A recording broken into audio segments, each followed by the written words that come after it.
Internet, come on. You know I couldn't quit you.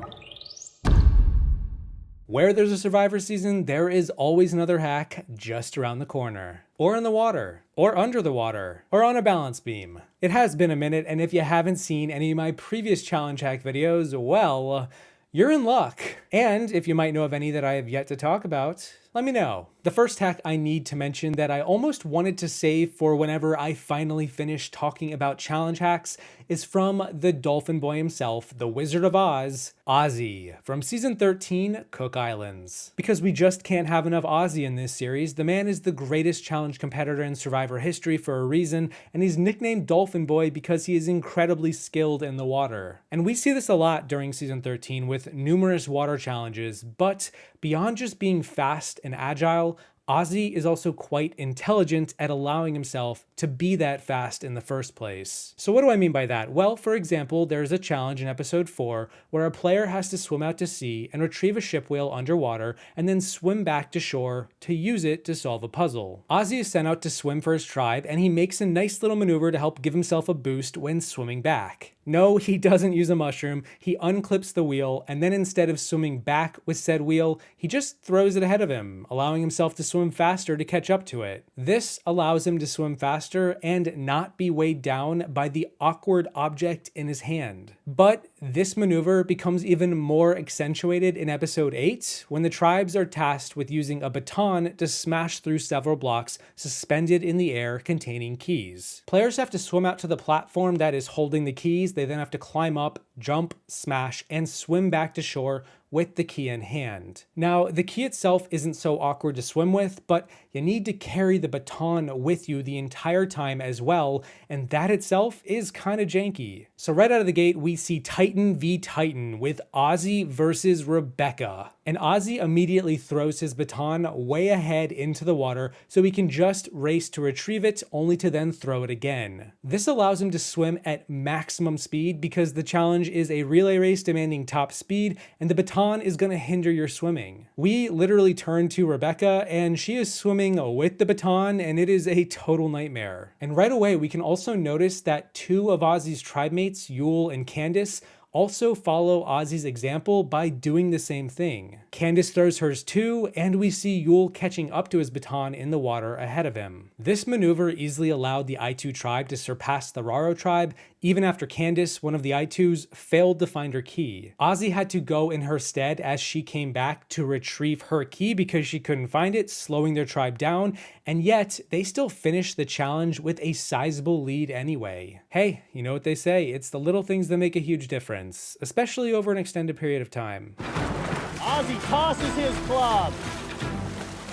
Not gonna bother swimming with it, throws it out ahead. Big lead for I2 right off the bat. Go Ozzy! Go Ozzy! Becca can hardly get up on the platform. Yule gaining on Rebecca. He's about to lap her. Brad, why aren't you swimming? Because I'm better at puzzles. Speaking of agility in the water, let's talk about a more recent maneuver that definitely helped said player's tribe when we take a glance at season 46, episode 3, where players had to compete in a water obstacle course to get all 4 tribe mates from a platform in the ocean back to shore. Swimming, climbing, and eventually making their way over this giant rolling pin elevated above their heads. Just another Wednesday. This is gonna be a tricky one. The purple and green tribes were pretty good at getting their players over the rolling pin one at a time, but the trickiest part was the last player who didn't have a tribe mate to help boost them up. This last player needed to grab onto the hands of the other players on the other side and just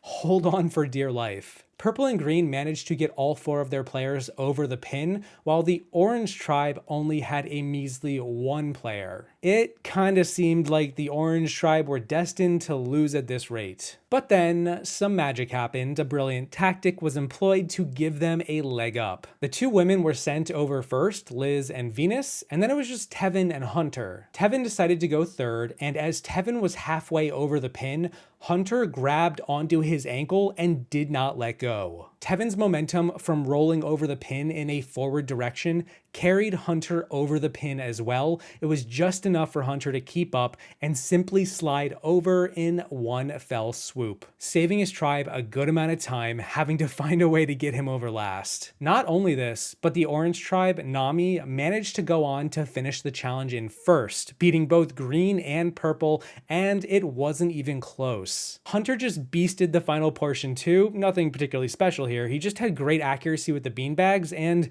there you go. A hack here, a beast there, and the next thing you know, you're safe for the entire pre-merge. Yanu is not in last. Come on, he's gonna roll it. Venus is over for Nami. Wow! Tevin pulls Hunter. What a move by Nami. That's how you do it. That was a 1-2 punch. Hunter has got this figured out. That is 3 in a row. Nami was in dead last. And they're now decidedly in the lead. Hunter for the win. Heading to land for this third hack, let's talk about another challenge that Ozzy competed in during Season 34 Game Changers during Episode 4. The infamous challenge where Debbie completely lost her shit on Brad and blamed Haley for dicking around for 10 frickin' minutes on the balance beam. Sure, Debbie, whatever you say. This was a relay race challenge mostly involving hooking and digging up balls in the sand so 2 players could balance them across several beams. Once the players did so, a slide puzzle could be completed. And of course we saw Ozzy finesse the balance beam and ball handling like he does it for a living. He aced this part and allowed the second half of his tribe to get a head start over the blue and orange tribes. Andrea was the second green tribe player to balance a ball across the beams after Ozzy. First there was a seesaw, then a zigzag, and while Ozzy had to use a bow for the balancing, Andrea only had a little handheld platform. A fair bit smaller and easier to mess up. I'm kind of surprised Ozzy didn't take this one, to be honest, given his reputation handling poles, but either way, what Andrea does here is so subtle and quite brilliant, and I would love to see more players try it out because Survivor is never short on ball balancing challenges. Basically, while the blue and orange tribes were flying left, right, and center, falling off the beams, particularly Debbie, who was, dicking around for 10 frickin' minutes, we saw Andrea make it across both beams on her first go. Well, okay, but what did she do that was so special? Well, to prevent her ball from falling off, she consistently blows on it anytime the ball begins to roll toward her. The pressure of her breath would push the ball slightly in the opposite direction, preventing it from rolling off the platform in her direction. This little maneuver helps keep her ball from falling off, and given she completes both beams on her first try, I would like to think that it helped just enough to make that happen. And yeah, go figure, her tribe easily finishes first in the challenge, and you probably thought I was going to be talking about Ozzy in this one, huh? Andrea now on the course for Tavua. There you go. Andrea is through the first stage very quickly. Go, JT. Go, baby. Go. Come on, JT. Good job, JT. Andrea, you're through. Nuka can start working on their slide puzzle. Mana was in the lead, but they are dead last now as Debbie drops again. She has lost a lot of time. Zeke wins reward for Tavua. Debbie fails again. She was adamant about doing it, wasn't she? I know. It's too slippery. I have a really good sense of balance. Okay, then you balance. Let's stay on land and start building toward the sky, as the fourth unique tactic utilized comes from the ever so tricky Villains tribe on Season 20, Heroes vs. Villains. In Episode 2, the heroes and villains competed in a challenge where they had to run out and bring back 6 massive square blocks, which they would then use to build a staircase to the top of a platform. The blocks would form their tribe name, so they had a certain order they had to be placed in. This challenge is most known for the heroes blowing a lead halfway in when they were the first to retrieve all their blocks, but then fell apart with the coordination of solving the puzzle to reach the top. Too many cooks in the kitchen just barking at each other. Meanwhile, the villains mostly relied on Boston Rob to tell them which way to go, as Rob literally did the heaviest lifting, putting the challenge on his back. The villains would go on to win after they fell behind, but what you may not have noticed is that they also took advantage of the setup of the challenge in a way that the heroes never could. And this tactic could also be in a video about cheating in challenges, because it is definitely unfair what happens, but then again, Survivor isn't fair, and if any tribe were to do this, of course it would be the villains. This is what they do. It's a fact. Google it. Basically, every challenge in Survivor has a place for Jeff Probst, the host, to work his way around so he can commentate on what's going on. Sometimes he has his own platform or his own lane, or in this case, his own staircase. To the left of the villains section was a staircase specifically just for Jeff to go up and down to call the play-by-play. And this staircase was right next to where the villains were doing their heavy lifting to get the blocks up higher and higher. Most of the tribe was on the bottom, using their muscles to hoist the blocks up, but we also see Coach and Russell on top trying to grab the blocks and pull them. What we also see is how Coach and Russell take advantage of Jeff's staircase next to their section and use it to easily get up and down the levels of the course. They also use it to help brace themselves to push the blocks up higher. We also see Danielle use it at one point too. This gives the villains a clear advantage. They can move faster up the course. They have more legroom to hoist their blocks. I mean, assuming they don't get called out for by Jeff, which I'm guessing they didn't given we see them repeatedly doing it. All's fair in love and challenge hacks, and while the heroes couldn't do this, the villains took advantage of a technicality. Jeff needed his own way up the challenge too, and so they piggybacked on the producers' slight oversight and made it work for them. It's not right. I know. This is the bottom. Bring it back towards Tom. Pick it up. Push it! A little bit more. Villains have one piece left, but it's got to come all the way to the top. Push it. We got it. Villains think they have it. Get to the top, villains! Villains win! Last but not least, let's all just breathe in, hold it, clear our minds, and then let out a gasp. Oh my god, what is happening? Because this final hack for the video is from Jam Jam on season 44 when he won the Last Gasp Challenge, where players had to hold their breath under metal grates that would eventually succumb to the tide, forcing the players underwater, where they basically had to do their best to not panic or drown. This is a torturous challenge, one of the most torturous in the show's history, and we have seen it pop up several times. Actually almost 7 even, so technically maybe not several, and we've seen a few different tactics used to win it. We've got body placement amongst the grates, breath control, pacing your rhythm with the tide as it ebbs and flows. There is the common snorkel strategy where you create a barrier between your mouth and the water so you can mitigate some water getting in. You can't outright stop it, but you can reduce it. Ozzy almost won this one on season 16, but was beaten by his Redux version, who was pretty much doing the same thing. Heck, Carla and Owen on season 43 straight up beat the challenge when they outlasted the tide, and Jeff had to call it off because the tide began to go down and the challenge didn't really exist anymore. They were just sitting there hanging on the bars with nothing going on. I do think the producers overestimated the tide at the time, and Owen had said that he peed on himself like a dozen times to stay warm for hours in the water. Wait, is that a hack? Never had players outlast the rising tide and swells of the ocean. Boy. Owen, how are you feeling right now? Just a peachy here.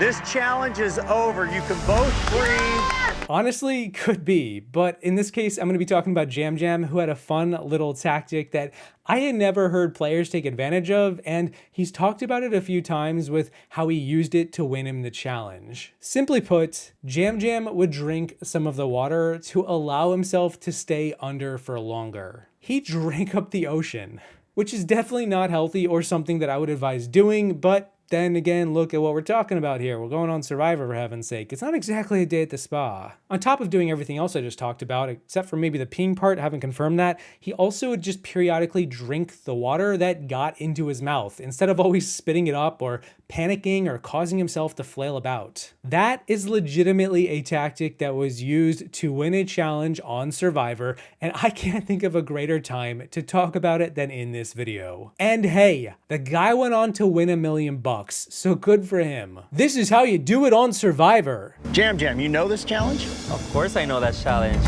I don't think it's gonna be a fun one. It looks like torture chamber. I remember Aussie going with the little snorkel thing.